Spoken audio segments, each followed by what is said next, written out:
दिल बदल जाता है, जज्बात बदल जाते हैं, वक्त के साथ ख्यालात बदल जाते हैं। दोस्तों, आज की वीडियो में मैं इसी बात को आपके सामने पेश करने वाला हूं कि किस तरह से वक्त और हालात के तहत लोगों के जज्बात और ख्यालात बदल जाते हैं।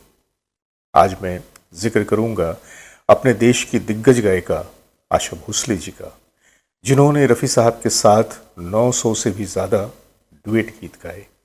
एक बड़ा ही तवील एक अरसा रहा इन दोनों की कोहिलिशन का, इन दोनों की एसोसिएशन का, और मैं समझता हूँ कि सबसे ज़्यादा फिल्म इंडस्ट्री में जो डुएट गीत गाए रफ़ी साहब के साथ तो आशा जी ने ही गाए। लेकिन कई बार ऐसा हुआ कि हालात के तहत या जज्बात के तहत आशा भोसले जी ने रफ़ी साहब के बारे में कुछ अटपटी सी बातों का मुजाहरा किया, और हमेशा अपने इंटरव्यूज़ में, अपनी टॉक शो में या अपनी बातों में उन्होंने ये जताना चाहा कि उनकी गायकी रफ़ी साहब से बेहतर है, या वो रफ़ी साहब से बेहतर गाती हैं, या वो गायकी के मामले में उनसे बहुत आगे हैं। और इस ज़िमन में उन्होंने तरह तरह की बातें की। थोड़ा सा उन बातों का इशारा करते हुए मैं एक दूसरी तरफ आऊँगा कि जो वक्त और हालात के तहत आशा जी की ये वाणी, आशा जी की बातें, उनके ख्यालात बदल गए।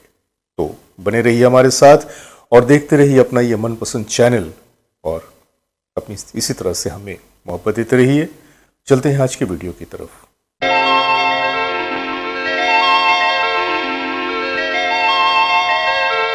दोस्तों, जैसा कि मैंने आपसे पहले भी कहा कि आशा भोसले जी ने हमेशा 900 डुएट रफ़ी साहब के साथ गाने के बावजूद कभी भी रफ़ी साहब की दिल खोलकर प्रशंसा नहीं की, बल्कि जब कभी भी उनकी पहली पसंद का नाम आया तो उन्होंने रफ़ी साहब को बिल्कुल किनारे कर दिया। एक बार तो ऐसा भी हुआ कि जब उनसे एक इंटरव्यू के दौरान पूछा गया कि आपके पसंदीदा गुलकार कौन कौन हैं, तो उन्होंने किशोर कुमार जी का नाम लिया, मुकेश जी का नाम लिया, मन्ना डे जी का नाम लिया, हेमंत कुमार जी का नाम लिया, लेकिन रफ़ी साहब का नाम उन्होंने लिया ही नहीं। खैर, ये उनकी अपनी पसंद और नापसंद की बात है, इस पर तो किसी का जोर नहीं। कभी उन्होंने ये कहा कि रफ़ी साहब इम्प्रोवाइज़ नहीं कर पाते, कभी उन्होंने कुछ कहा, कभी उन्होंने कुछ कहा। और बज़ाते खुद मैंने ग्रेट लेजेंड्स चैनल पे इस ज़िमन में, इस टॉपिक पे 2 वीडियो भी मैंने पेश किए थे, और मैंने उन तमाम बातों का अहाता किया था कि आशा जी ने किस किस तरह, कहाँ कहाँ पे रफ़ी साहब को थोड़ा सा डाउन करने की कोशिश किया अपनी बातों के ज़रिए। ये उनके अपने अल्फाज थे, उनके जज्बात थे।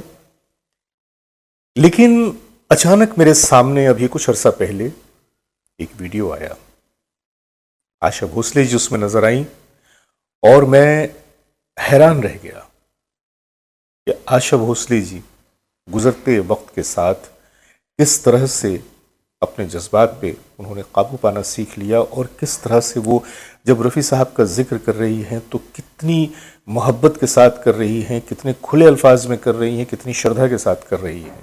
तो मैं उनसे झगड़ती थी, रफ़ी साहब आप ऐसे क्यों कर रहे हैं? जाने दीजिए आयशा जी, अपना तो ऐसा ही है, अपना। भाई, मैं तो चौंक गया, क्योंकि कम से कम उनका जो प्रीवियस रिकॉर्ड था उसमें तो मुझे कहीं पर भी ऐसी बात नज़र नहीं आई थी। लेकिन उन्होंने कहा कि मैं इंडस्ट्री में 72 साल गुजार चुकी हूँ, और रफ़ी साहब के साथ जो मेरा अपना एक रिश्ता था, एक संपर्क था, और फिर उन्होंने रफ़ी साहब की तारीफ़ में ज़मीन आसमान के ख़ुलाबे मिला दिए। बड़े खुले लफ्ज़ों में, बहुत ही खुले तरीक़े से उन्होंने रफ़ी साहब की गायकी के बारे में, उनकी पर्सनैलिटी के बारे में, उनके किरदार के बारे में बहुत सारी बातें की। कोई म्यूजिक डायरेक्टर कभी उनको कह दे कि क्या रफ़ी साहब ये ठीक नहीं हो रहा है, रफ़ी साहब ने कभी ऐसा नहीं कहा कि आप क्या कह रहे हैं कि ठीक नहीं हो रहा है। मैंने बराबर ऐसा कभी नहीं बोलते। अब जब ये वीडियो मेरी निगाह से गुजरा तो मैंने सोचा कि जब आशा जी ने रफ़ी साहब के बारे में गलत तरीके से अपने अल्फाज का इस्तेमाल किया था, कुछ ऐसे अल्फाज के जिससे रफ़ी साहब के शहदाइयों को भी बड़ी तकलीफ़ हुई थी, क्योंकि वो बातें हकीकत नहीं थी। तो जब मेरे सामने ये वीडियो आया और मैंने देखा कि फिर आशा जी ने अपनी शायद गलतियों का जायज़ा लिया और उसकी तलाफ़ी के लिए उन्होंने ये इंटरव्यू दिया। वो मुमकिन है कि उन्हें अपनी गलती का एहसास हुआ हो, मुमकिन है कि वक्त ने उन्हें ये बता दिया हो कि मोहम्मद रफ़ी साहब की जो पोजीशन थी वो कितनी आला थी, वो शख्सियत कितनी बुलंद थी और वो कितने बड़े और कितने ऊंचे फनकार थे। रफी साहब बहुत ही क्या कहना चाहिए, खुदा के आदमी थे। उन्होंने कभी बहरहाल वजह चाहे कुछ भी हो, लेकिन ये सच्चाई सामने आई कि आशा भोसले जी ने मोहम्मद रफ़ी साहब का बड़े खुले मन के साथ और बहुत ही खुले अंदाज में खूबसूरत तरीके से जिक्र किया।